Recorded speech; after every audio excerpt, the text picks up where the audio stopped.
How's it going? This is Sean from the American Soccer Coach. This video is going to be about the $15 million player that is currently with the US U20 national team.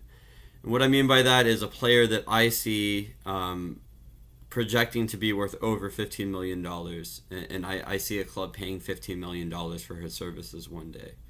So the reason I'm making this video about the player is obviously if a player is going to be worth $15 million in comparison to the rest of the United States pool, it's going to be a very high level player, and he's going to be a player that's sought after not just by teams, in wherever the player's playing, but teams all across that continent.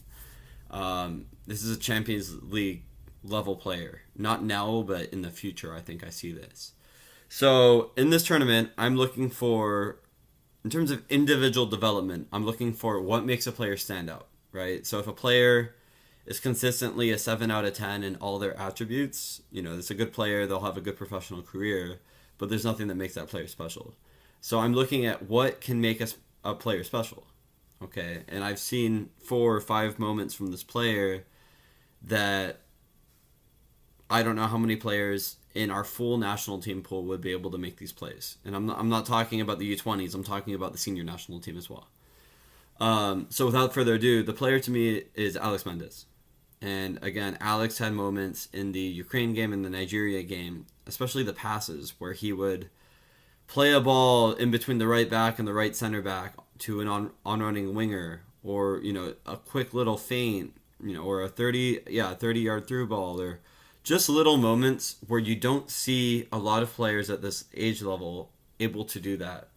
Because one, you need the technique to do it. Two, you need the timing to do it.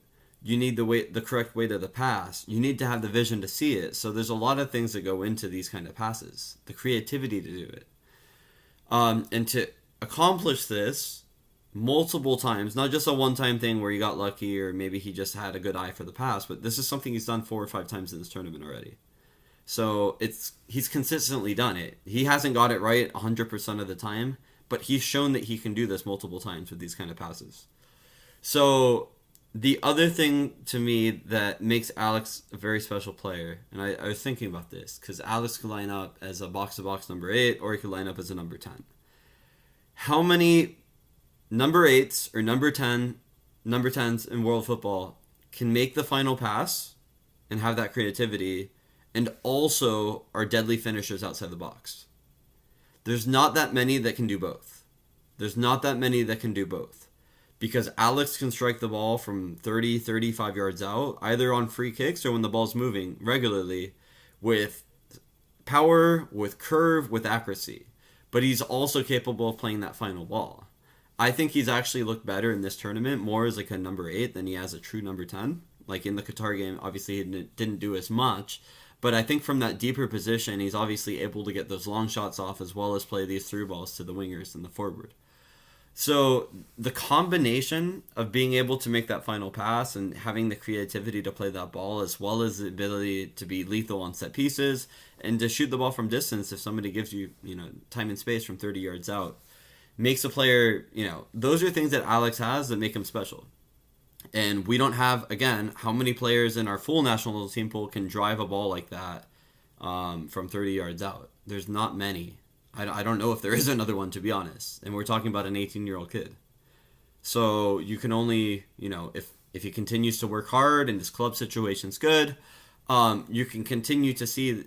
I see a pathway where Alex is improving and improving and improving until he's in a Champions League club. Because he has a couple things about him that are special. And again, it doesn't mean that Alex doesn't have weaknesses. It doesn't mean that he doesn't have things that he can work on. He 100% does. But he also has things about him that make him different. And you need somebody that's going to be a difference maker if you're going to be playing consistently for a Champions League team. So to me, one day, Alex Mendez is going to be worth over $15 million. And obviously we'll see how this video turns out 5 or 6 years from now. But that's something I feel strong about. I feel very strong about that. I don't believe in this whole hype train thing. So this video is coming. I don't make these videos about anybody, right? Because I know a lot of people really like to jump on this hype train of like, this player is going to be the next big US player.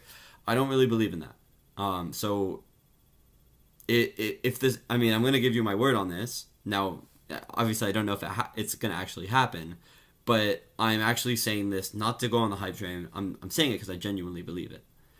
So we'll see how Alex does against Ecuador. It's going to be a really good test, and let's hope he obviously has a good game, and we continue to see his stock rise. Thank you.